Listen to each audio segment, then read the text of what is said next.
Well, on behalf of the Trammel Crow team, thanks for having us. It's great to be here. We really value the process that eWeb has run so far and all the community input. And maybe I'll start off with a question. Do we get extra credit going first? Well, if in subsequent presentations, if you hear something that was similar to ours that you really like, you heard it here first.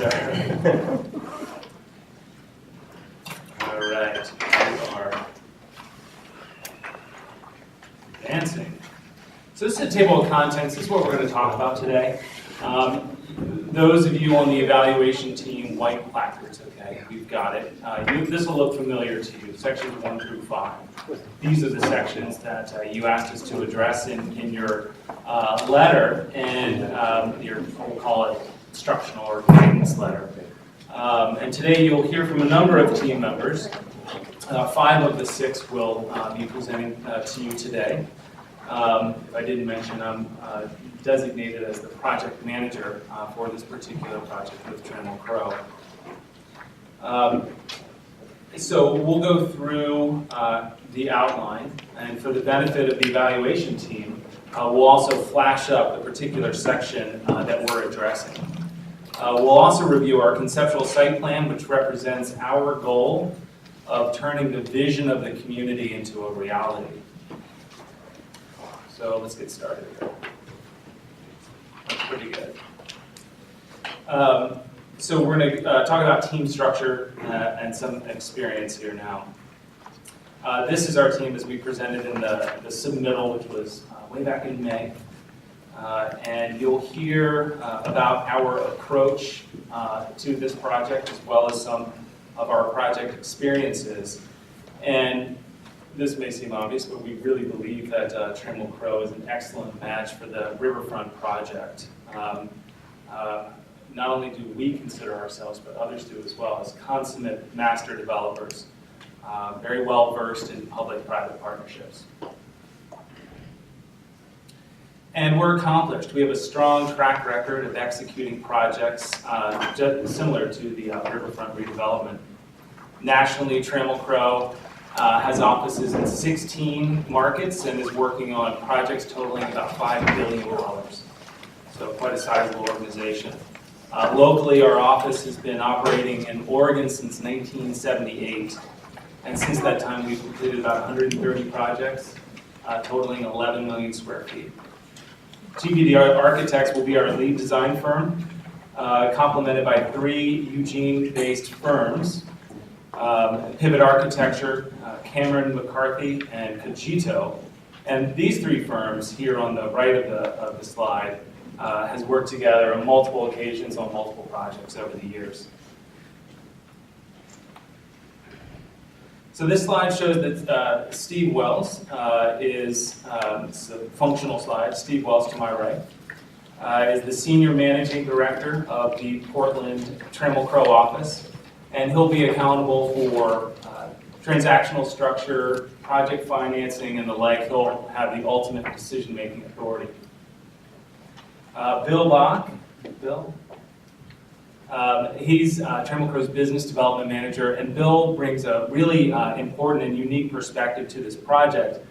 Bill was the director of real estate for the Port of Portland, which is an entity not unlike eWeb, a public entity. He was with the port for almost 3 decades. Sorry to say that, Bill, but it's okay. It's a long time. And he'll work on not only structuring and arranging the relationship that is the public-private partnership, but also on entitlements. Kyle, in yellow, he's a principal with GBD, and GBD is a nationally recognized firm. Really, they made their name for their ability to create entire neighborhoods. They have techniques to make places, starting from nothing. So we'll hear from Kyle about our plans here. And Kyle will lead the design efforts, and he's going to be supported by Larry Banks, who's a principal architect with Pivot Architecture.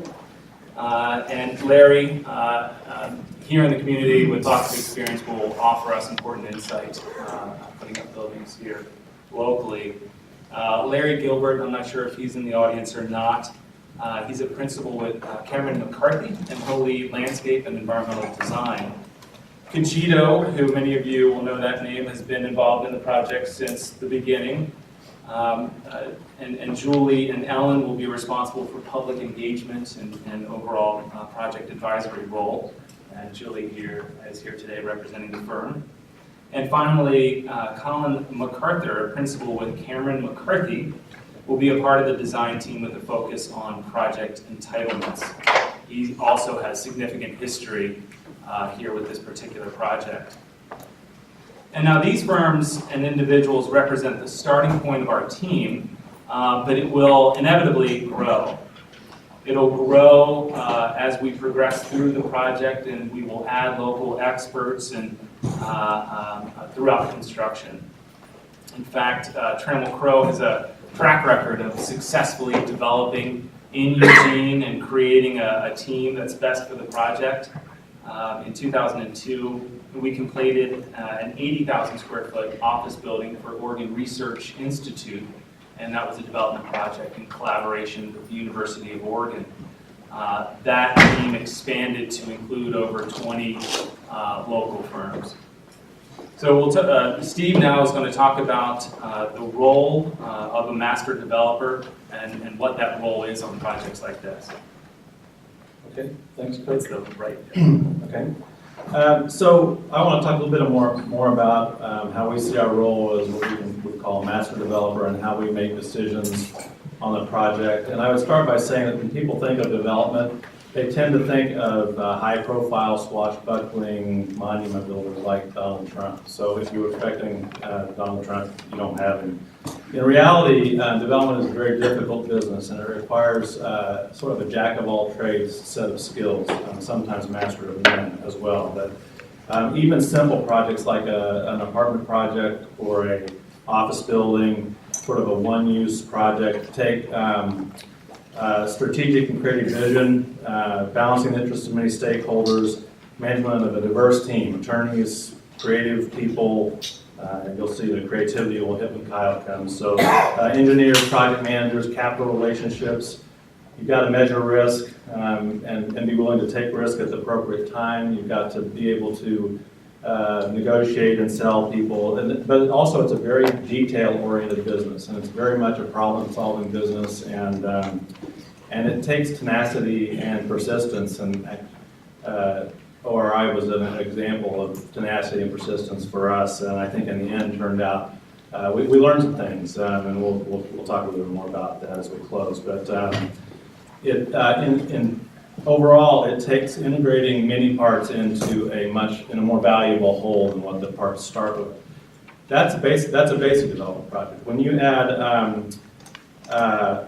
and so you sort of, I would also say you have to sort of be able to think at high altitude about strategy, and you also have to be thinking at low altitude about all the details that come together to make a project. But then when you add intensive community and public agency involvement and an ambitious master plan, a cool one, but an ambitious one, placemaking, infrastructure creation, possibilities of public finance, deciding on a mix of product types, which really no one is the perfect person for each product type, and managing both the land and development and many of the individual building projects. Just the demands expand exponentially.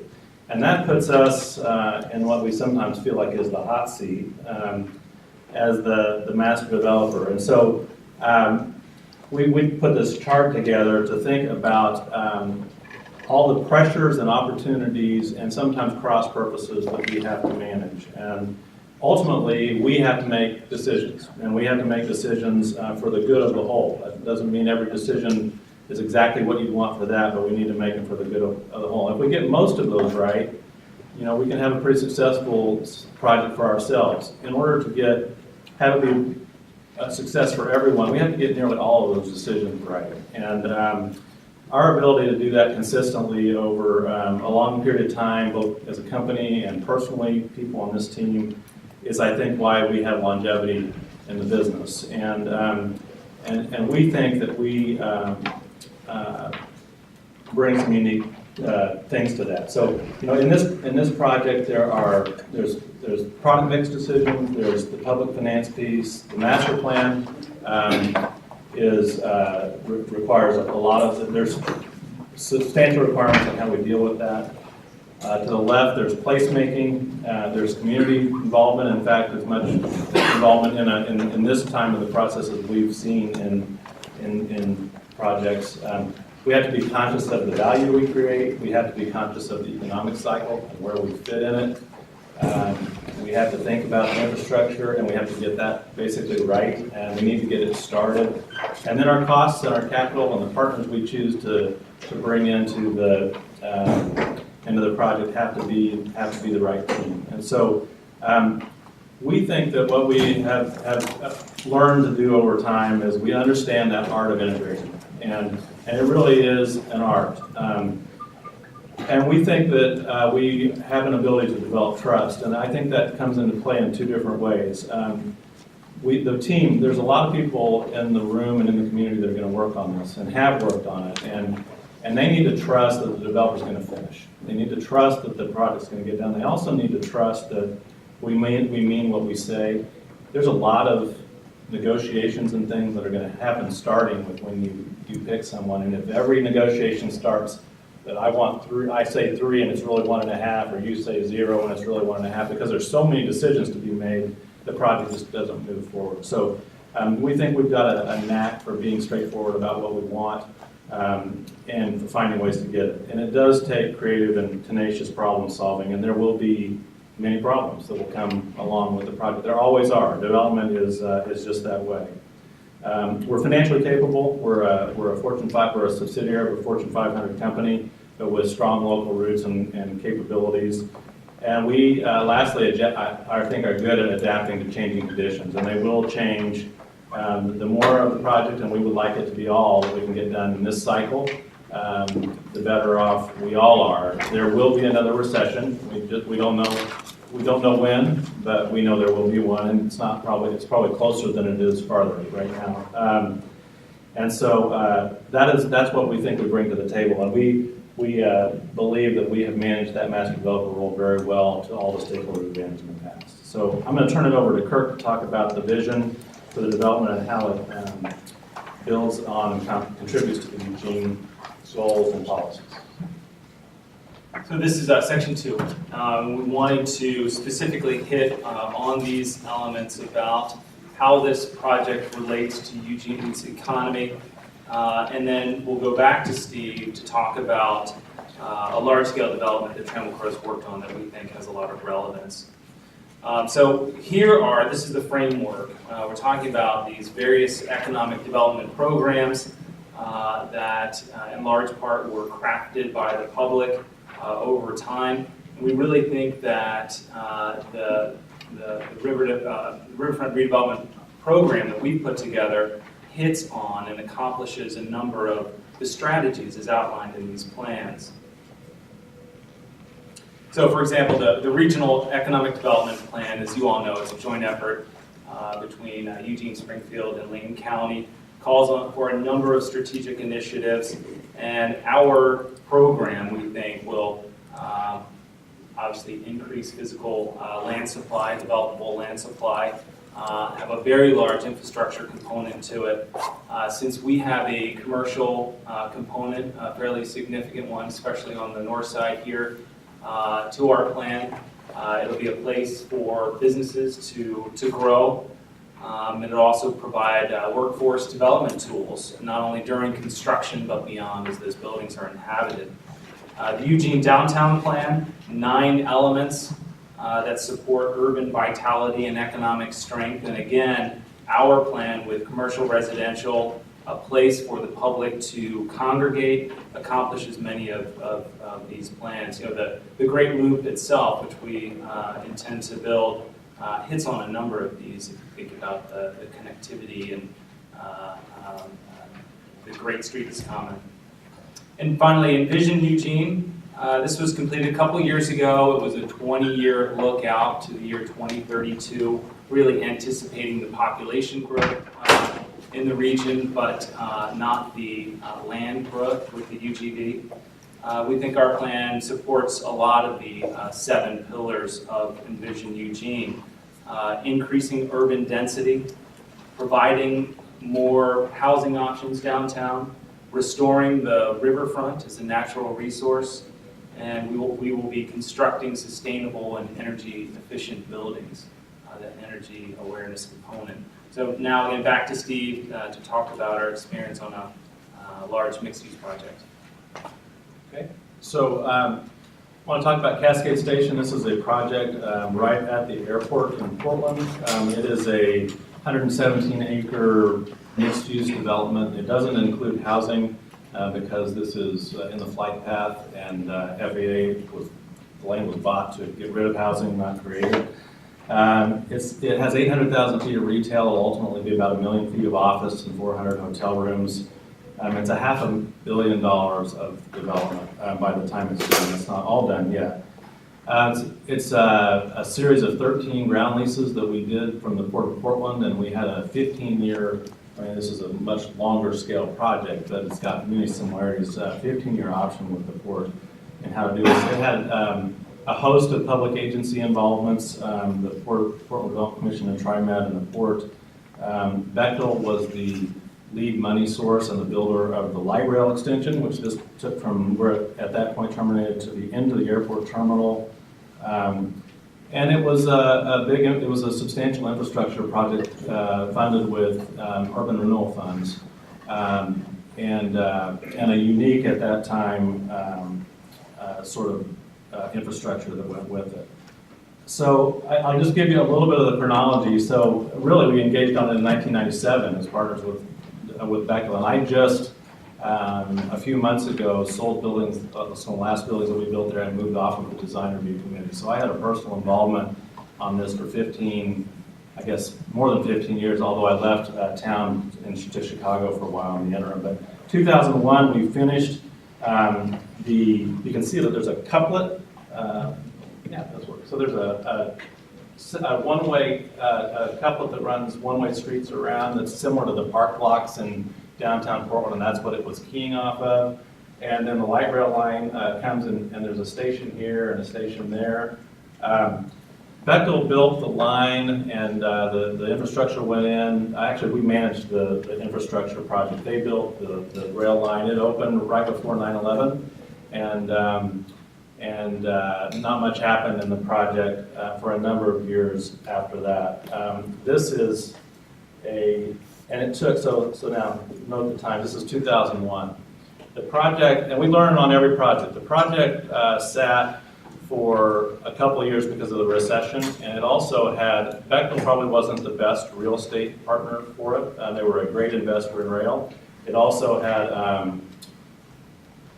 some mistakes in the master plan, some things that weren't as aspirational and really didn't come to fruition. And so it sat, and in about 2004, and part of the problem was it had no anchors. There was a retail component of it, but it had no big anchors to draw people and start the project. In 2003 and 4, we began talking to the city about changing the zoning and us buying out Bechtel. It took several years to get that done after that, but by the time we did, we got the chance to do a couple of big anchors, and IKEA was one, and Costco originally was going to be one, and then sold their site to Target. But this was the first phase, all retail, finished by 2007. Then with that in place, a hotel, an office building, and some more retail entered the scene. In 2009, we're now another office building, 2 more hotels, and finally the Target is completed. And then in 2011, an FBI building for the GSA was built. And I think that is about where we are today. So there's a few office sites left, but substantial build out. And I think what it demonstrates that it fits with this project is we had to balance a lot of interests. We had to deal with public partners. We had competing interests from multiple groups. We created a whole new place, and it's been very successful. People are doing it all the time now, but at the time it was very unusual in a suburban setting to have to create an urban street frontage and put all the retail buildings out to the street and then have people enter from the back is sort of what they do. And we did the same thing. We created this real strong downtown-like street frontage. And it's done a lot now, but it was very unusual at the time. And it's by and large been very successful. We corrected some of the problems that had stymied it for a few years, and at the end of the day, I think it was considered a huge success by everybody involved. And that 2 or 3 years of changing the zoning and getting some big retailers in to anchor it, it was I worked on it solid for 2 years. I didn't work on anything else. And we had people in all the public agencies who also worked on it solid all that time. And they had to believe all along. They wanted to play for a winner just like we do. And part of their ability to get things done for us was believing we were forthright and we were going to get it done at the end of the day. So with that, I'm going to turn it over to Kyle to talk about how the development is expected to unfold. Great, thank you. It's nice to be in Eugene. It reminds me how wonderful it is here in the summertime.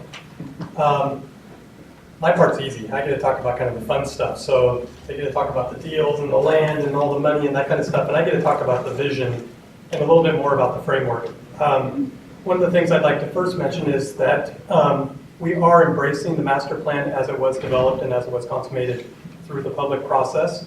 What we've done is we've basically built on that a little bit and tried to give it a little bit of flavor, working closely with Trammel Crow on programming different uses and how the project would ultimately sequence over time. Some of the first things that we wanted to touch on were those nodes, those places where that Great Loop Road touches the existing fabric of the city and where there's an opportunity for this development to touch the river. The sequence of the development itself, really we see a catalyst happening in the middle portion being more of a commercial portion, and then in the middle being a more residential in here with the red, and with Restaurant Row happening along the river, and then more of a commercial piece on the end or a mixed use piece. So kind of creating a barbell effect. One of the real important pieces, excuse me, I need to look at graphics when I'm talking, so. One of the more important pieces we think is that it has to be a mixed use development, that it has to have activity throughout the day, that it has to be a 24-hour village, if you will. It has to be eclectic, it doesn't want to be homogeneous. It has to kind of build on the assets of the pieces that are already there and then create a place that is a destination but also a home for people.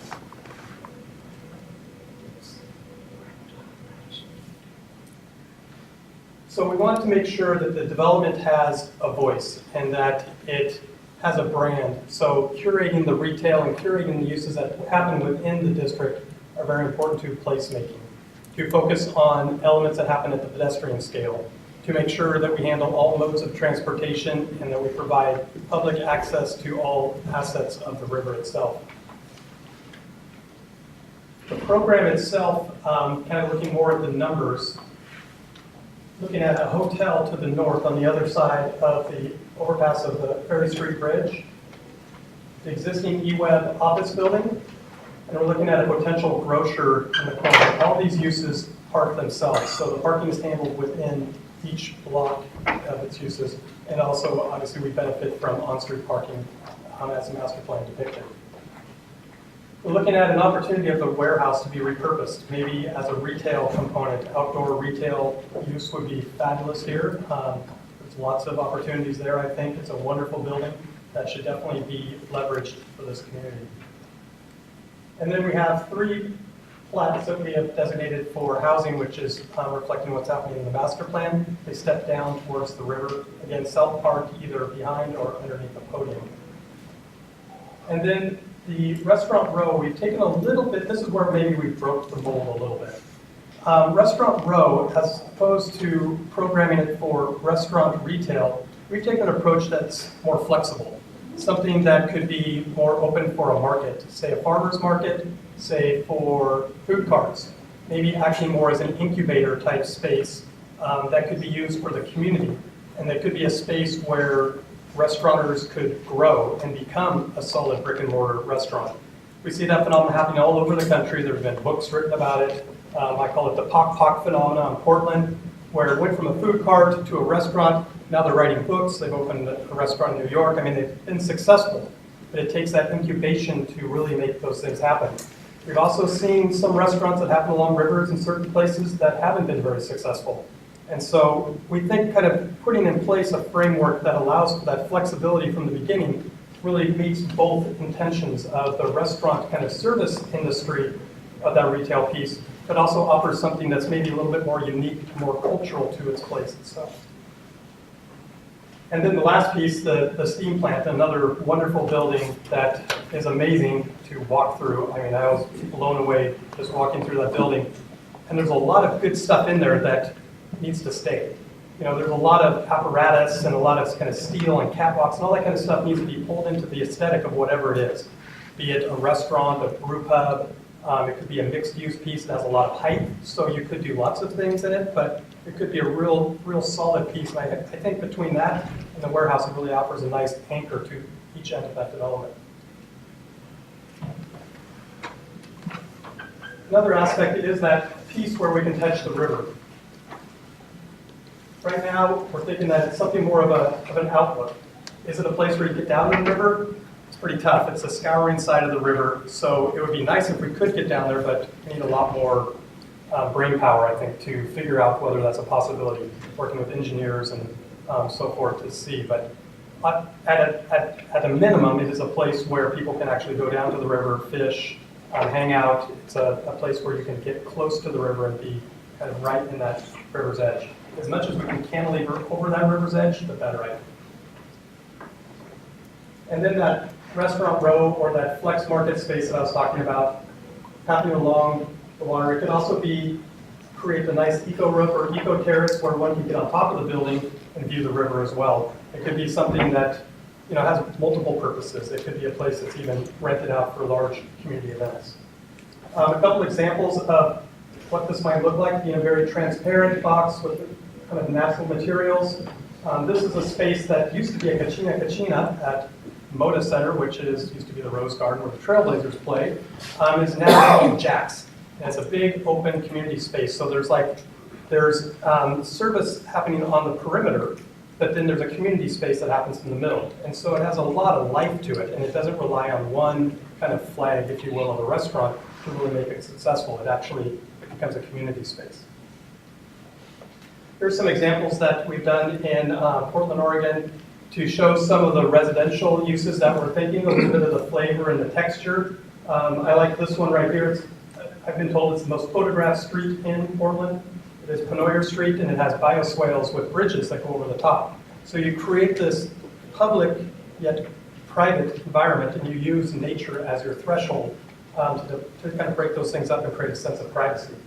As well, mixed use with long block on the ground floor and apartments up above. People love this kind of places, right? And everything's right there. You don't have to go anywhere. You can go downstairs, you can go shopping, you can grab a beer, you can meet people, you can do your job. A lot of people don't even work in offices anymore. So having those opportunities for workspaces is important as well in a mixed-use solution. Other kind of solutions maybe be townhouses or terraces on top of podium decks or row houses. This is a project where actually we probably made a name for ourselves, I would say even in the world. We give tours to this project constantly to delegations from around the world that want to see the Brewery Blocks. This is where Henry Weinhardt's brewed beer for a long time. If you've been in Portland, you probably picked up the waft of yeast or hops that came through the city while they were brewing beer there. They were bought by Stroh's, later Miller. And then Miller moved the operation out of Henry Weinhardt's brewery. And that development, those buildings sat empty. And they created this gap between the central business district, the west side of downtown Portland, and the Pearl district. So there was this big gap that needed to be filled. We worked with the developer to realize the opportunities in this development and developed a mixed-use place. And we learned some good lessons along the way. I love these historic photos of some of the things that were going on. We salvaged everything out of this development, and then what we did is we saved the relics. I think, like the warehouse, like the steam plant, those are the relics, those are the pieces that you will never reconstruct again. So those are precious pieces that you need to keep. And in here you can see what we've done. We've done an excavation of 3 levels of parking. We hit all the parking in this development, and then came back up to the ground. But we saved the smokestack, we saved the old brew house, we saved the solar building, we saved the skin of the building next door. And that development, when it was done, became a central utility plant with Whole Foods grocer on the ground floor, which is as busy at lunchtime as it is at dinner time. Our office is right here on the 34th floor, an office building right here, an office building across the street, an apartment building here, condo building here, and the cultural center here, which is the Gurney Theater. So this turned out to be a success, and the lessons that we really learned, not only from saving the relics, but also to focus on the first 30 feet, that pedestrian zone, the nooks and crannies, the scale, the street furniture, all those pieces that make a place wonderful are very important to kind of a successful development, as well as the mixed-use component, which makes it an active place throughout the day. And this helped bridge and fill that gap between the fabric of the city and the Pearl District. So the steam plant, this is a wonderful, I took this photo. I love that piece. It's so beautiful. It's an iconic piece of the steam plant development. And some historic photos as well. Here's a place that looks very similar. It is the steam plant in Spokane, and it was converted into a restaurant. And it, as you can see, it has all that aesthetics that was left over, and it makes it a wonderful place. And it's similar to the Brewery Blocks in some ways, because it has that aesthetic that is kind of timeless, and it's something that can't be recreated. And then the warehouse, beautiful bowstring truss structure, has a partial mezzanine in it. Really, the mezzanine could be expanded, so you could gain more floor area for this building. But there's great examples for outdoor clothing, rock climbing gear that could happen in a building like this. So we know those retailers are out there, and we know they're expanding. And then this is the Gurney Theater, which has a bowstring truss as well, and that was turned into a performing arts center. Just how to repurpose these buildings is really exciting, actually. So some of the things as we think about as we're moving forward are the creation of a community. It's not about buildings, it's about creating a community. To find eco-district solutions, which says that the solution isn't in the building, the solution is in the neighborhood. And that if you can capitalize on those synergies and mixed-use developments, then you're really going to benefit from development of this kind of scale. So our next steps were really to engage a market study, understand what's the market looking for, what are the demographics, what are the opportunities for the warehouse, what are the opportunities for the steam plant, have real conversations and dialogue with those potential users. Look at the feasibility of a hotel operation, I think would be a nice kind of bridge between Fifth Street Market and this development as well as the university. The opportunity with the grocers, the restaurants, the foodies, and that housing is a very large component of this. On the bottom, I have a slide of some work that we're currently doing in Northeast Portland called Hassela 1/8, where we're taking an asphalt parking lot and we're turning it into homes for 1,000 residents. And in doing so, we're treating all black and gray water on site and not touching the combination sewer that surrounds it. It's an unprecedented move that's happening in Portland. And I'm sure that that move alone is going to draw a lot of attention to it because it's basically taking the load off of a system which is already taxed, at least in the condition of Portland. It's a 100-year-old system underneath, and it's creating place at the same time. So it's a solution that also tells a story. And I think that's really important because a lot of the work that we've done, a lot of things get buried in the walls. On the end is Portland Community College, place of education, and those buoys that you see rise and fall depending on how much rainwater has been collected. So it's another kind of, we call it science on display. It's an opportunity to communicate, maybe even subliminally, to people that move around the site that something's going on or that the building's in tune with nature. I think that's really important.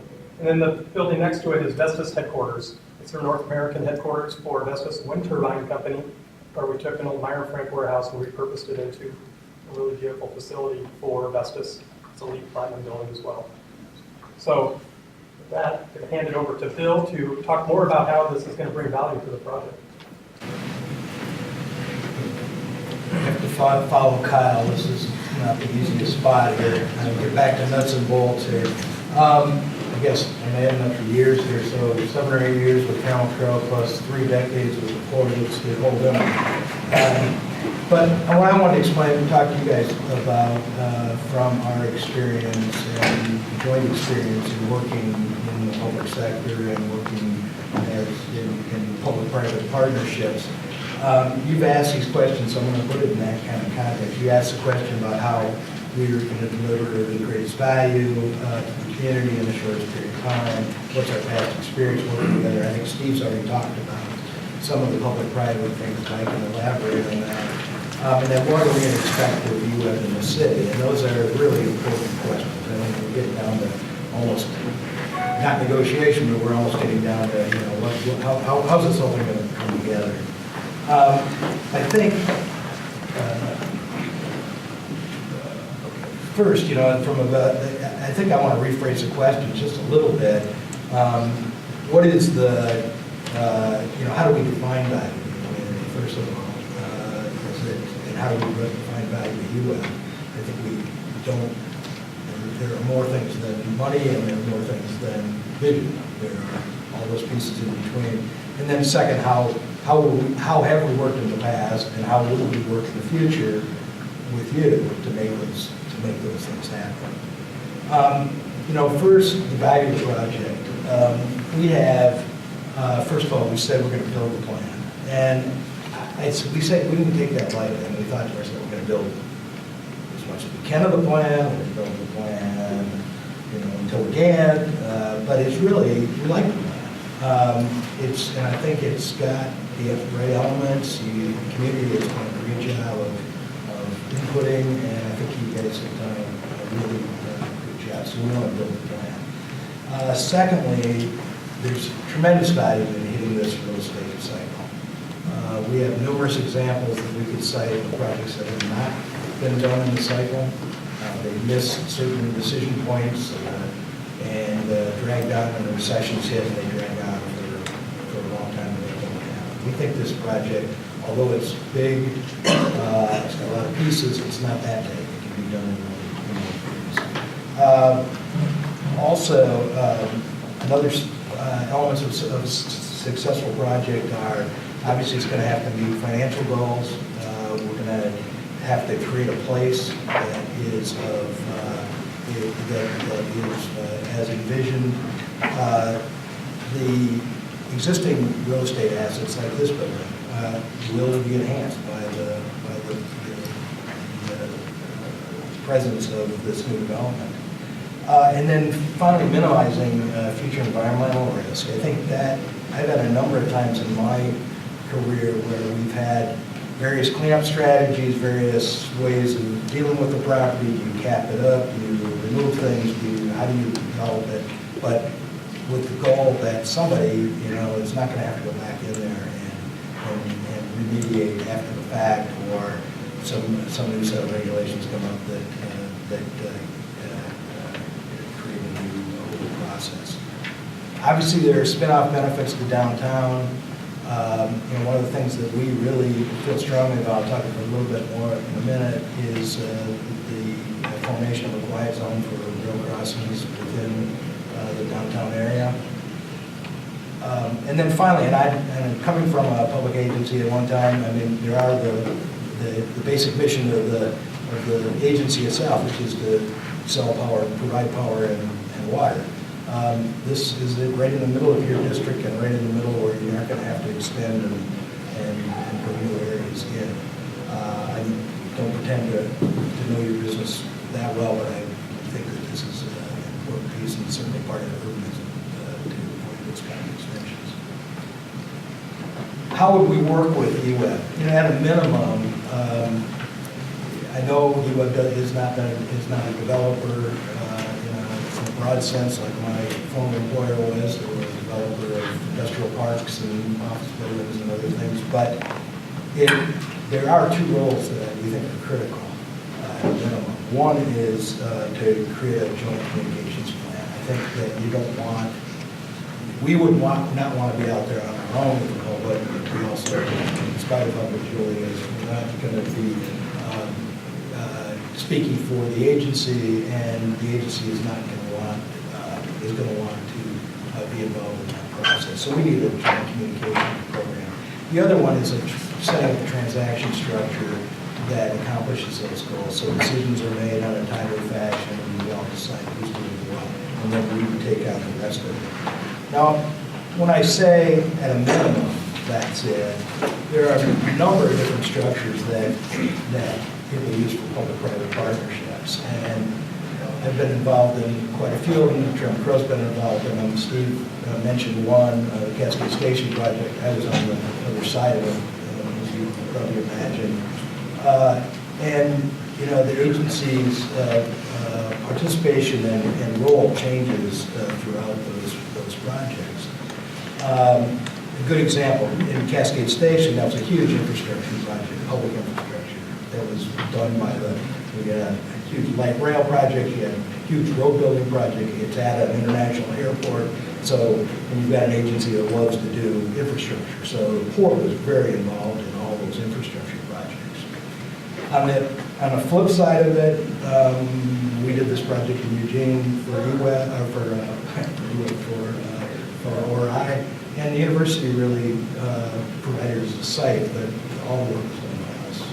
Provided us a site that was ready to go. And so that's the other end of it. There's a mid-range as well.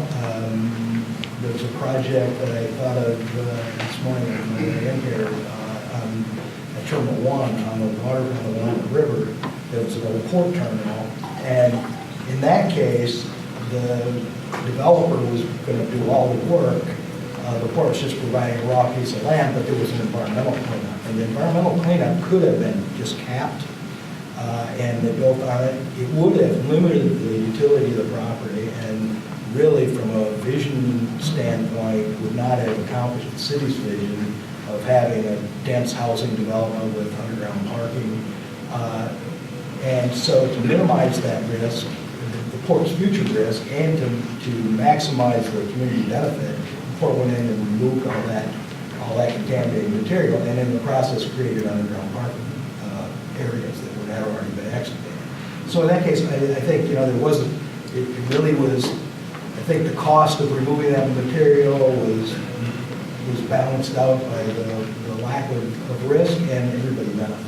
So there are mid-roles that the agencies can play.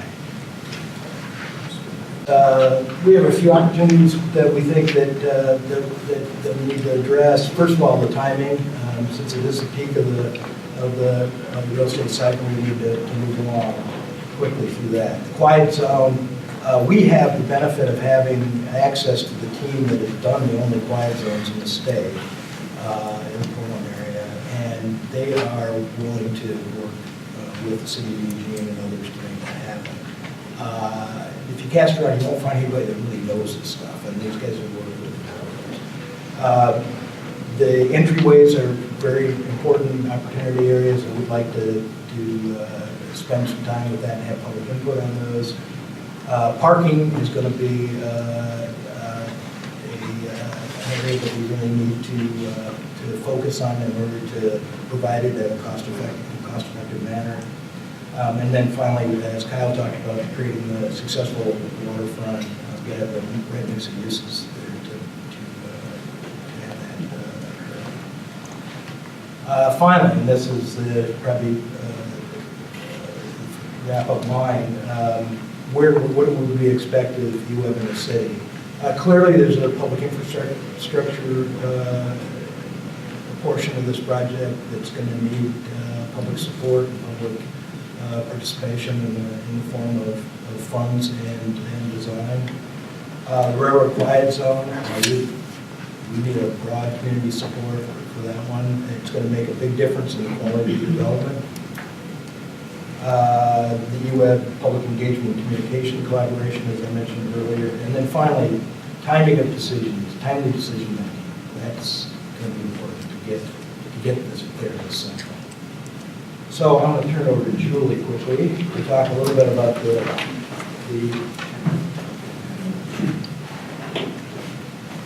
Wow, it's so amazing to have worked on the first two phases of this project and then be back here. So it's like it's moving forward. And one of the most important things in this next phase is to continue the dialogue, because amazing design on its own does not consensus make. And it really takes maintaining and nurturing the relationships that have been developed with community members and stakeholders over time. And so it's just a huge opportunity to keep doing that, because there are challenges ahead. I also think, wow, we know these master plan principles well, and that is so valuable to the future of the project. And finally, what is the role of the public? in this phase. And I think there's great opportunity to figure out what the public involvement is, because it will take public funding. And so where does that stand? And I think, public-private partnerships have been a challenge in Eugene, and I think that we can meet that challenge. Infrastructure development, like what do those streetscapes look like? That's another opportunity. And then finally, construction communications. When things are happening, it's really important to connect with neighbors and property owners and folks that are living and working in this area. As Bill said, a coordinating communications plan is important, but then also connecting with some key opinion leaders and stakeholders to develop an outreach plan so that it's really clear how communication comes in and goes out for the project in general. So yeah, I just see great possibilities to get it done.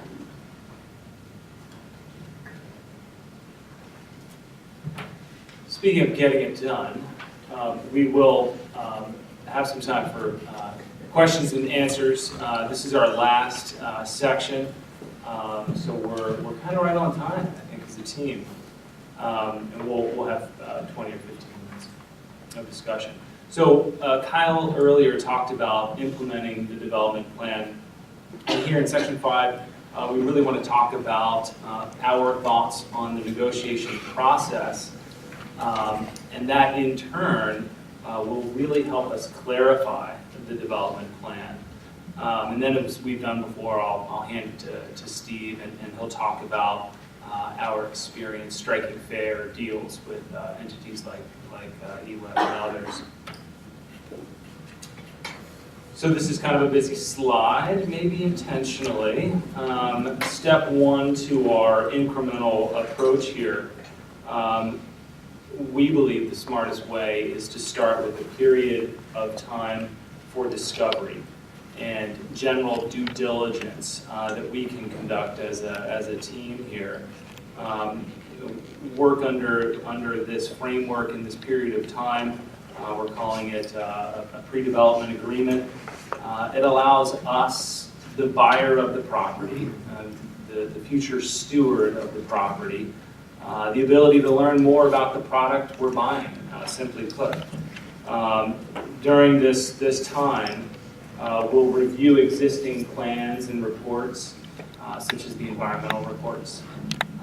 We'll have the time to study infrastructure requirements. To Julie's point, what do those roads look like? What are the size of the utilities underneath those roads? How much will they cost? Where is the funding coming from? And when? When could we possibly construct it? We'll analyze buildings that we intend to repurpose. We talked about the operations warehouse and the steam plant that we seek to repurpose. What's it going to take to get those up to current code? Seismically upgrade, thank you. Strengthen. And we'll develop pro formas and overall schedules. And nothing here listed on this slide that we're proposing is really extra work. All of this needs to get done before a transaction can be consummated.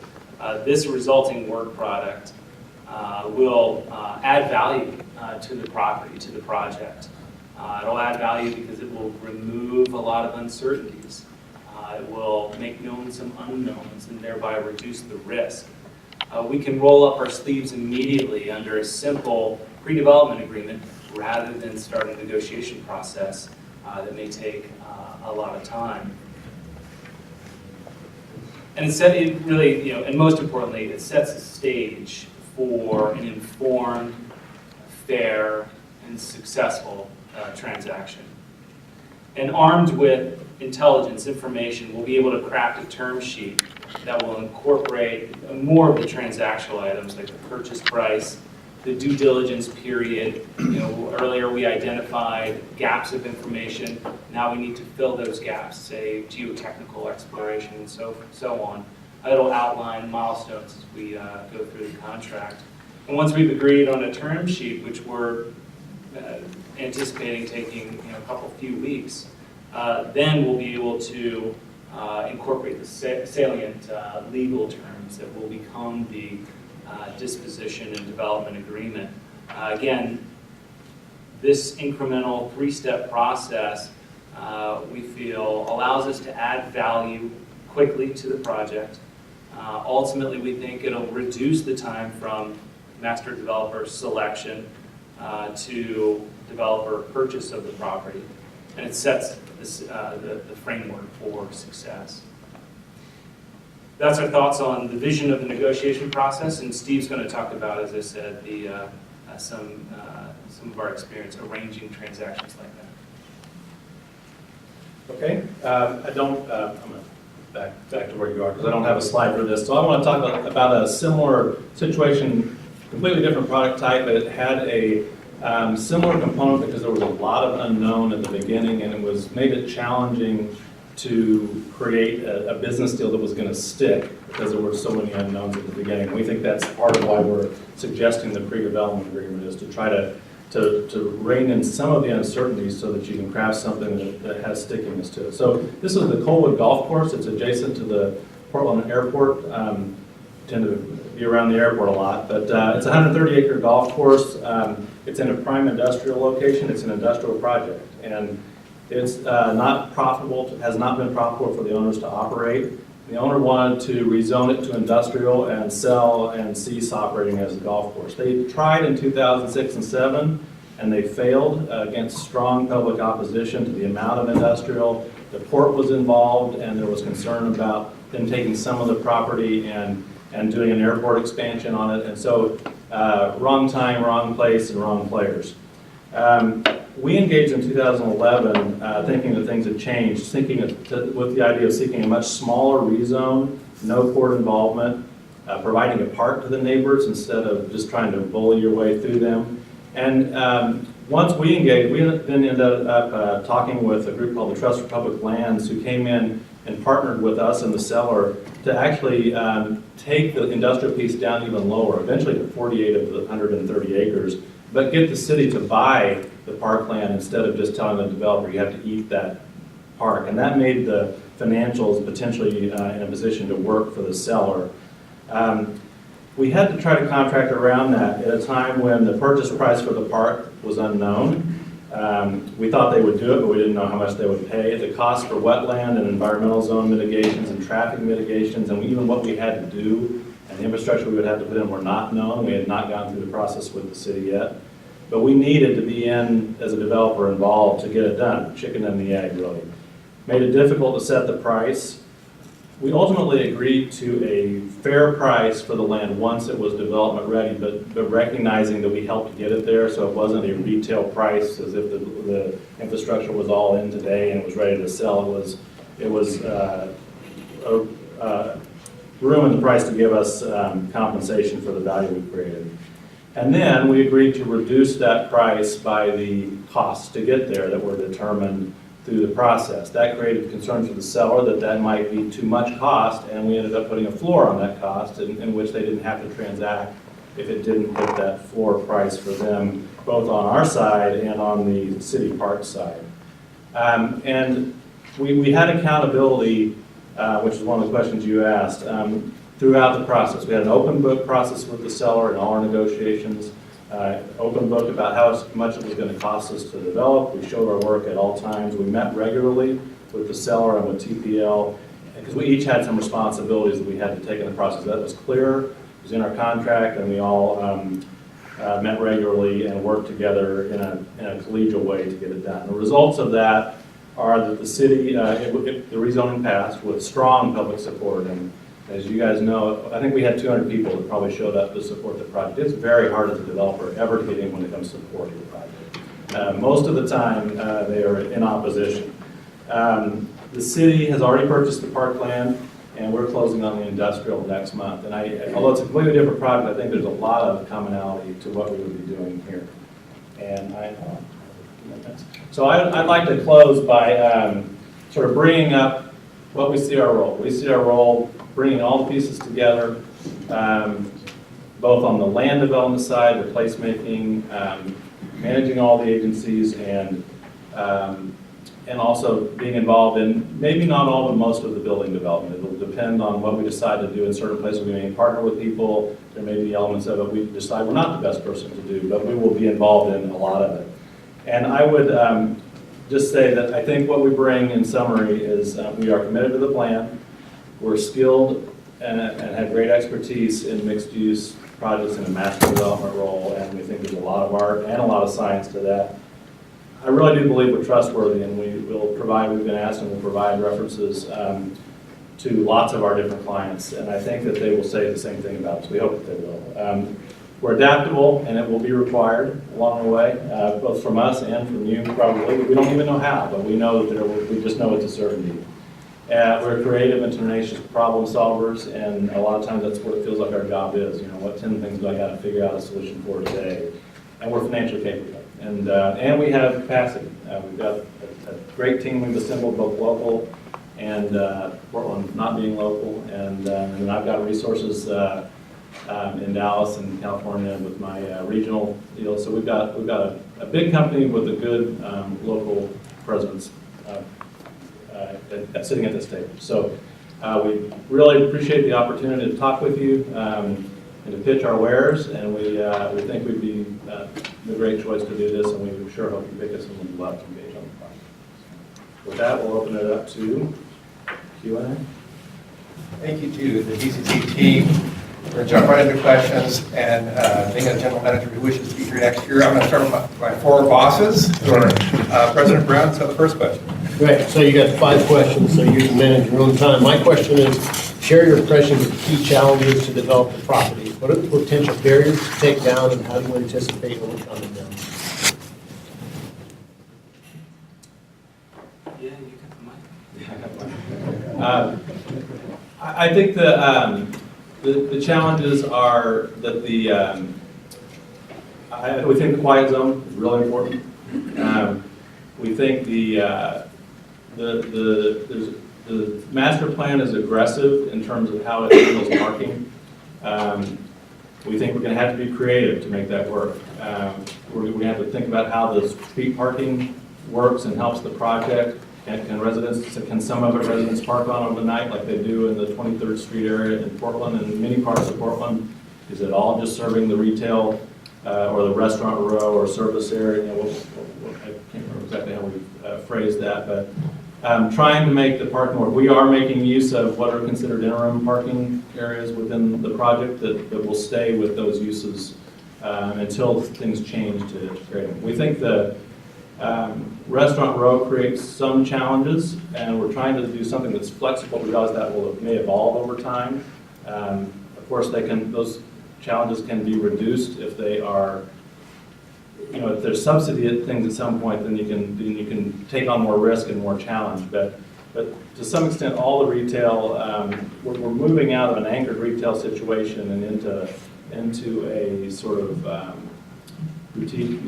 Boutique is maybe too strong a word situation. So that I think is, and then there's just a lot of infrastructure for really a small amount of property that's left over at the end, and it's a phenomenal infrastructure, but it is going to be costly, and trying to make sure that we can figure that out and get it into the mix is good. And we will. There's strong community support now, and I think it's a challenge to make sure we maintain that. We've been on the other side and not having community support in Eugene with the Oregon Research Project, and we figured it out eventually, but it delayed our project some, and we eventually came up with a change to it that I think was a win, frankly, for not only the community, but it was a better way to do the project. And so I think those were the main challenges that we see. Thank you. Well, I've got the second question, Kyle. It's probably directed mostly at you. Can you spoke a lot about the vision, but can you say a little bit more about creating an overall development concept that invites the public to the place and responds to the unique and nearby features of the site, such as the historical character, you talked about that a little bit, but also the connections to the Willamette River downtown and the University of Oregon? Sure. And in hindsight, I probably speed talked through my entire portion of my presentation. So I think one of the more important aspects is to actually have public access to these places. to the steam plant, to the warehouse. I think having uses that are open to the public, be it retail or some type of mixed use, is a piece of destination in a way, because people would prefer to shop or to hang out in places that have that type of character. I think also creating a place which is very unique in Eugene, having lived here for 6 years. I think bringing the fabric of the city to the river in a way that isn't done in some places in Eugene. Eugene has wonderful naturalistic kind of escapes to the riverfront. But I think to create something that's of a community that touches the river would be really exciting and would be a very welcomed place for people to live. I think also the idea of doing a mixed-use development from the ground up. You know, there are parts of cities that develop over time that create those mixed-use neighborhoods that people really desire to live in. And to have that as kind of a goal or a guiding principle to the development would make it a place that would attract people from the edges of the city to use it as a place to go, feeling like a public space.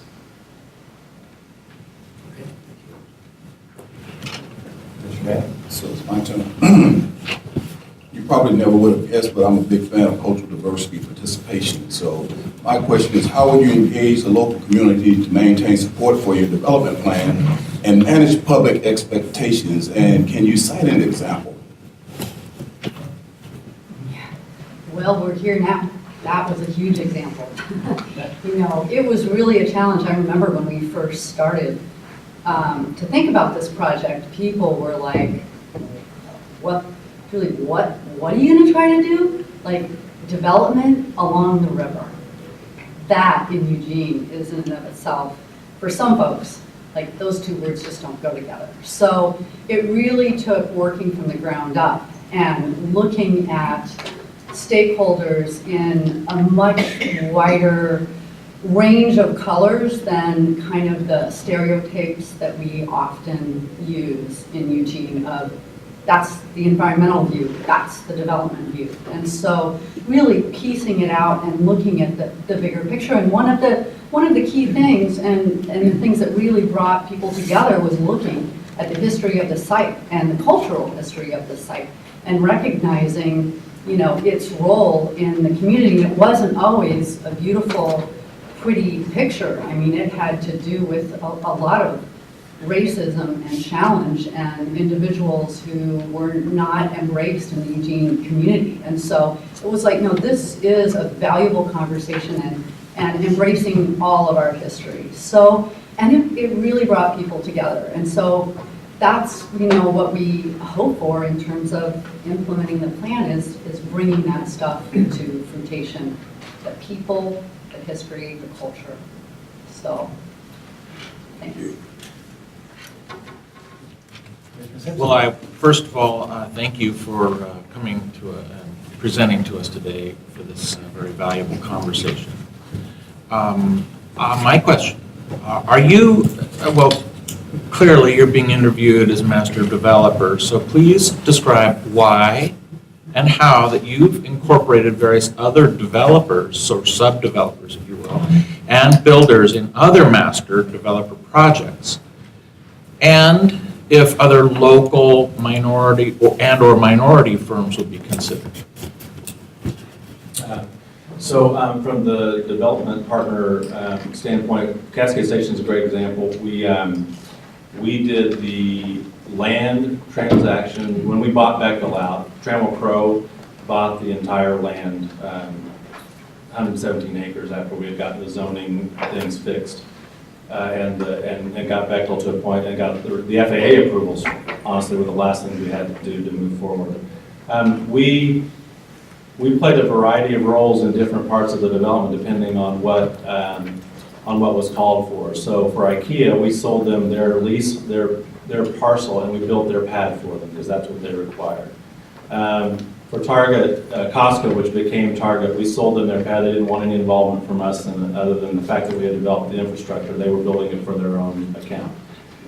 For the 350,000 feet of mixed multi-tenant retail that ran in between, We partnered 50/50 with a retail expert that developed, did nothing but develop retail.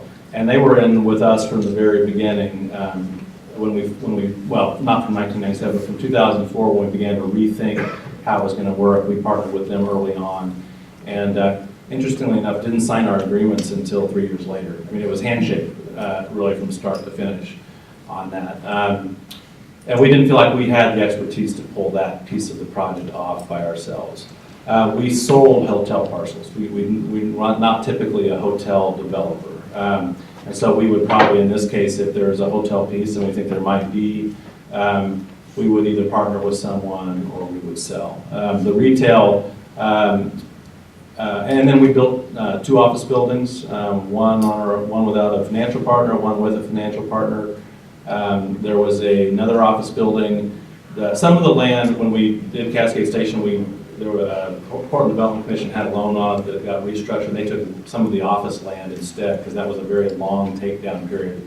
And so PDC controls the last portions of land right now, and the FBI project was done by a different developer. The GSA came in and tied up the land and went out and bid out the development project. Through that all, however, we've sat on the design review. So whether we were doing it or not doing it, we've been, in fact, the longest lived design review committee. There was a city person and a port person and a PDC person and a Cascade Station person on the design committee. I'm the only one that was on it from the start to until about 3 months ago. Everyone else has turned over and gotten tired of it. It's been our baby, and so I think we've guided how that worked. And the second part of your question is how would we incorporate local firms. So ORI was a much more straightforward project, and I think in that, Kirk said we ended up with 20 different local firms involved in some way or another. I think that will be much higher here than it was before. We've got a strong local presence on our team with Pivot and with Julie's firm and with Cameron McCarthy. And so that we would do that from the contracting standpoint. Just as we did on ORI, we used lots of subs locally. In that case, the general was a firm that we had used in Portland in the past that was just right for that kind of a building. The infrastructure will all be subject to public contracting rules, no doubt, and include targets for minority and women-owned businesses, which we fully support. And we'll do our best to incorporate local firms and minority and women-owned firms in our buildings as well. And at all points of the process. So we're open and eager to include them in the project. Thank you. I will handle the 5th commissioner question for Commissioner Hugginson. And invariably, public-private partnerships or all major projects run into areas where they go off the rails or go south. So my question is how do you detect those? What kind of methodologies and approaches do you use to detect them and then to resolve them? I think in some of these earlier ones, and again, use Cascade Station as an example, we had a team of overseers. I guess, what do they call it? The gang of something? gang of 6 or something. But anyway, it was a group that made up of the agency, top agency personnel that were problem solvers. So if somebody from PDC, somebody from the board, I think somebody from the mayor's office or something, and somebody from back door to try to sort out on that line project. And that's a good early detection problem if you're starting to run into problems, if people aren't moving ahead. But regular project communication is really the key, and whether it's on that level or it's on a more staff-to-staff level. As I talked earlier about our proposed relationship with eWeb, we're going to have a transaction structure that lays that out, that says, you guys are going to be doing this, we're going to be doing this, and here's how we're going to detect problems. I think that's really a decision that eWeb's going to have to make at some point about how much involvement they're going to want to have in the project, or how many resources they have to put into it in terms of staff time. There's going to have to be at least one person, obviously, but it's, but we can work across a lot of different areas. But I think the communication is key. Do you have something to add? Yeah, I would add that we usually know the problem. People's gut people know there's problems that are brewing, sometimes a lot earlier than they get solved. We knew on Cascade Station early on that some of the master plan things were going to be challenging. There was no retail anchor. There could only be cinema and entertainment anchor because you couldn't be greater than 60,000 feet.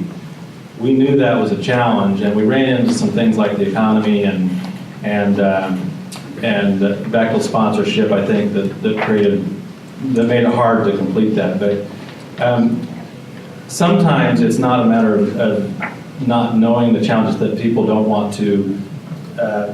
I think developers come in and agencies and cities think that they don't really believe what they say a lot of times, to be very honest. And sometimes they shouldn't be believed. They're asking for things and they can give them up easily, and so the cities have learned, and both sides learn to push each other. You've got to establish a relationship where when someone says, this is really causing a problem, we're trying to figure this out, that there's some belief that it's true, and you don't have to wait. So some of those things were early problems, even in the closing with Beck, where he said, this is going to be kind of tough to get done. And it actually sometimes these things have to go through a language before people really want to solve them. That's not what we want to happen here. On ORI, we clearly had a problem. We had LUBA appeals. And we were trying to figure out how to solve it and how to work through that. And the way that one worked is one day I was in the shower and I said, we got to move the building. And so we came back and said, I came in the office and said, Bill, see, we've got to move the building. We got to go look at this other site. And that created a whole host of other problems. We had to now get some of our parking lot from the plant developer whose tenant we were taking out of the building to fill our building. And that was an interesting negotiation. So usually there's a lot of knowledge that people will just talk to each other that there's issues. And some of those challenges we laid out, some of them are going to find their way to being a real issue that we're going to all have to talk about. Hopefully they won't, but something along the line will cause stress and difficulty that we're all going to have to figure out, and the sooner the better, honestly. And we hope you'll trust us enough to listen and same here to you. So. We have about 2.5 minutes. I'm going to turn next to the advisors and evaluators. Does anybody have any questions that are not multi-part questions? Ready? I'll maybe ask them. Oh, I'm sorry. Thanks very much. So you guys spent quite a bit of time to study the site. It looks like you've visited a number of times. From your perspective, where do you start on the site of this complexity? Unknown going to get infrastructure put in.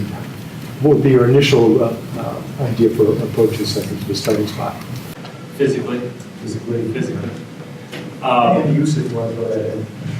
Yeah, well, the program really is built around the greater loop, and it's having that 8th Street come across the rail. That's going to be an important intersection, as Kyle talked about.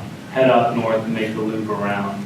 Getting that infrastructure right on paper is critical. As far as dirt moving, we're envisioning more north to south in the commercial areas. We're cognizant about EWEB HQ parking requirements and needs and desires. So our plan is to leave surface parking for EWEB or for disability in order to have them function, and build around 5th Street on south, repurpose the warehouse as we're planning infrastructure and going from there. At the same time, we've talked about barbells coming in from the steam plant as well. Any other ones? Okay. I'm wondering if you could give me a projected, what do you see the timeline being for coming to a transaction structure, getting to that point? What kind of time does that take?